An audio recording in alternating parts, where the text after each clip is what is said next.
지난 수십 년 동안 국제사회는 아프리카의 경제와 사회 발전을 돕기 위해 여러 형태의 지원을 계속해왔습니다. 자료에 의하면 지난 약 반세기 동안 아프리카에 전달된 국가 간 지원금은 1조 2천억 달러, 우리 돈으로 약 1,500조 원이 넘는 것으로 알려져 있습니다. 이것은 몇몇 선진국들의 국내 총생산을 합친 것에 가까울 정도로 정말 어마어마한 규모죠. 많은 사람들은 이 정도면 학교가 세워지고 도로와 전력이 깔리고 의료 서비스가 좋아지면서 삶이 눈에 띄게 달라질 것이라고 기대했습니다. 하지만 시간이 지나면서 현실은 기대만큼 단순하지 않았습니다. 빈곤율은 기대만큼 줄지 않았고 어떤 나라는 나아졌지만 어떤 나라는 거의 변화가 없었습니다. 오늘은 이렇게 많은 지원이 있었는데도 왜 결과가 서로 달라졌는지 한번 짚어보려고 합니다. 이 아이디어의 출발점은 2차 세계대전 직후 유럽입니다. 전쟁으로 나라들이 무너졌을 때 미국은 마셜 플랜이라는 대규모 지원 프로그램을 시행했어요. 이것은 유럽 국가들에게 돈과 물자를 제공해 경제를 다시 세우도록 도운 계획이었죠. 유럽은 이미 법, 제도, 행정 시스템 같은 기본 틀이 갖춰져 있었기 때문에 이 지원이 들어가자 투자와 생산이 빠르게 살아나고 국민들의 생활 수준도 크게 좋아졌습니다. 그리고 이 성공은 국제사회에 한 가지 믿음을 남겼습니다. 바로 이 마셜 플랜의 성공 경험이 이후 아프리카 지원 방식에 큰 영향을 준 거예요. 충분한 자금이 공급되면 가난을 빠르게 줄일 수 있을 것이라는 믿음입니다. 자연스럽게 이 성공을 다른 지역에도 적용하려는 시도가 이어졌고 성장 잠재력과 인구가 큰 아프리카는 주요 대상이 되었습니다. 1960년대 이후 원조 규모는 꾸준히 확대되었고 어떤 시기에는 일부 국가의 정부 예산에서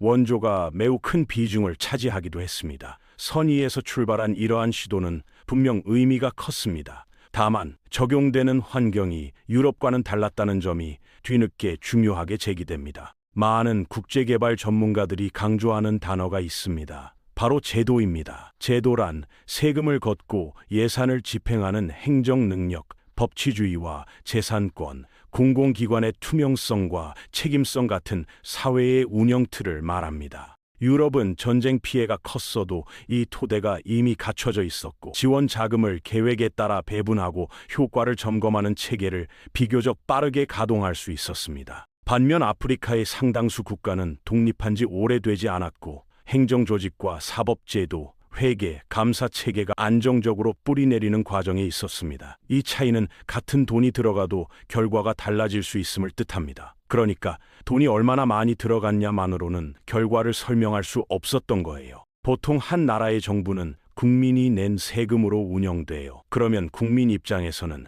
내가 돈 냈으니 서비스를 제대로 해라고 요구하고 또 하나는 정부도 국민 눈치를 보면서 책임 있게 일하려고 하죠. 그런데 만약 나라 살림의 큰 부분이 외부 원조 돈으로 채워진다면 어떤 일이 생길까요? 정부는 국민보다 돈을 주는 외부 기관 눈치를 보게 될 수 있어요. 즉, 국민이 아니라 원조 기관이 진짜 고객처럼 되어버리는 상황이 되는 거죠. 다시 말해서 원조가 많이 들어오면 정부는 국민이 원하는 것보다 돈을 주는 기관이 요구하는 조건을 맞추는데 더 신경 쓰게 될 수 있어요. 그래서 예산 우선순위가 국민 의견과 어긋나는 경우가 생기기도 합니다. 그리고 회계나 감시 시스템이 아직 제대로 갖춰지지 않은 나라에 갑자기 큰 돈이 들어오면 관리가 어려워져요. 그 과정에서 낭비되거나 새는 돈이 생길 위험도 커집니다. 이건 누가 나쁘다라는 비난이 아니라 제도와 관리 능력의 차이가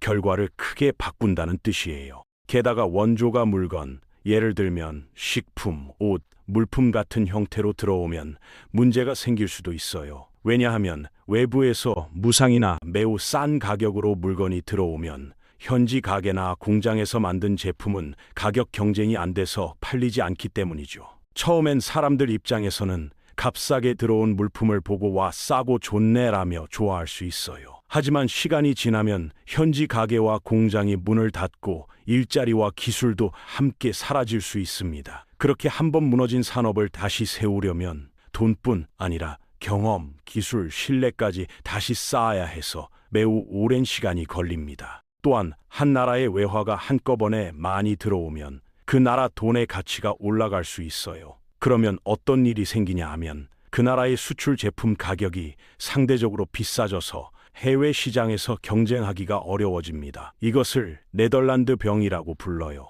사실 동아시아의 여러 나라들은 오랫동안 저렴한 가격과 기술력을 무기로 수출을 키우며 산업을 성장시켜 왔어요. 하지만 외부 원조나 자금이 많이 들어온 나라들은 돈 가치와 임금이 빨리 올라가서 같은 방식으로 수출 산업을 키우기 어려웠다는 분석이 있습니다. 다만 이 현상이 모든 나라에 똑같이 나타나는 건 아니고 산업 정책, 환율 관리, 무역 환경 등 여러 요소가 함께 작용하는 결과로 보는 게 더 정확합니다. 또 한 가지 현실적인 문제는 사업을 어떻게 설계하고 실행하느냐에 따라 결과가 크게 달라진다는 점입니다. 애초에 목표가 명확하지 않거나 그 나라의 제도, 문화, 지리 상황을 충분히 고려하지 않은 채 사업이 진행되면 쏟아부은 노력과 돈에 비해 성과가 낮게 나올 가능성이 크다는 것입니다. 실제로 여러 평가에서도 비슷한 사례가 보고되었습니다. 예를 들어 의료나 교육 분야에서 물품이나 시설은 지원했지만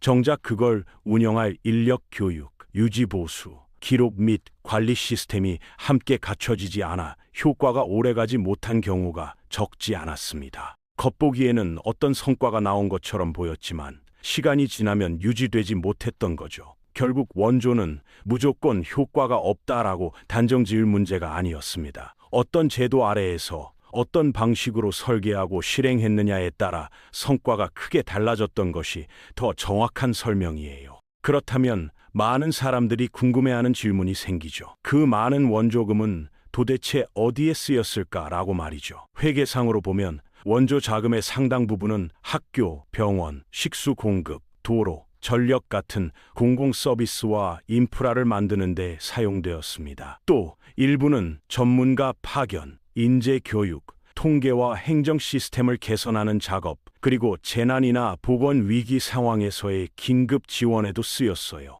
하지만 제도와 관리 능력이 충분히 갖춰지지 않은 환경에서는 돈이 새거나 사업이 늦어지거나 비효율이 발생하는 문제도 있었습니다. 그리고 외부에서 끌어온 자금과 물자가 많다 보니 현지 산업이 스스로 배우고 성장할 기회가 줄어들거나 통화 가치 상승으로 수출 경쟁력이 약해지는 부작용도 나타났습니다. 즉, 돈은 여러 분야에 나뉘어 투입되었지만 그중 일부는 장기적인 성장으로 연결되는데 한계가 있었던 것입니다. 다시 말해서 얼마를 주느냐보다 어떤 방향으로 돕느냐가 더 중요하다는 점입니다. 위기 상황에서 사람들을 살리는 긴급 지원은 꼭 필요했고 실제로 큰 도움이 되었어요. 하지만 나라가 장기적으로 스스로 성장하도록 돕고 싶다면 단순히 돈을 주는 것보다 제도, 인력, 그리고 현지의 성장 동력을 함께 키우는 데 초점을 맞춰야 합니다. 이를 위해서는 정부가 세금을 걷고 책임있게 사용하는 구조를 만들고 예산을 쓰는 과정이 투명하게 관리되며 현지 기업이 공정하게 경쟁하고 성장할 수 있는 환경을 조성하는 것이 중요해요. 또한 금융, 물류, 표준과 같이 경제가 돌아가는데 꼭 필요한 기본 시스템을 튼튼하게 갖추는 것도 필요합니다. 크고 화려한 프로젝트만이 정답이 아니라 작게 시작해서 효과가 검증된 모델을 점차 넓혀가는 방식도 매우 효과적이에요. 재미있는 점은 같은 방식으로 원조를 해도 나라마다 결과가 완전히 다르게 나왔다는 것입니다. 왜 이런 차이가 생겼을까요? 연구 결과에 따르면 원조의 성공 여부는 돈의 양이 아니라 그 나라가 가진 기반 시스템과 환경의 차이에서 비롯된다고 설명합니다. 다시 말해서 어떤 나라는 정부 제도, 행정 능력, 시장 구조가 원조가 잘 작동하도록 준비되어 있었고 어떤 나라는 그 토대가 충분히 갖춰지지 않은 상태였던 거죠. 똑같은 도움을 받아도 각 나라가 가진 제도, 정책, 시장 환경이 다르기 때문에 결과도 크게 달라질 수밖에 없었다는 뜻입니다. 예를 들어 정부 시스템이 얼마나 잘 갖춰져 있는지, 정부와 국민 사이에 신뢰와 책임감이 있는지, 그리고 시장 환경이 안정적으로 돌아가는지 같은 요소가 결과를 크게 좌우했습니다. 요즘 국제사회에서는 원조를 얼마나 많이 주느냐보다 그 돈이 어떤 방식으로 전달되고 그 과정이 현지의 능력을 키우는 데 도움이 되었는지를 더 중요하게 보고 있습니다. 다시 말해서 단순히 돈을 투입하는 시대를 넘어 그 돈이 지역에 어떤 변화를 남겼는가가 핵심 기준이 되고 있는 거죠. 정리하자면 원조는 양보다 질, 그리고 현지의 성장 기반을 함께 만드는 방향이 앞으로의 중요한 흐름으로 자리 잡고 있습니다.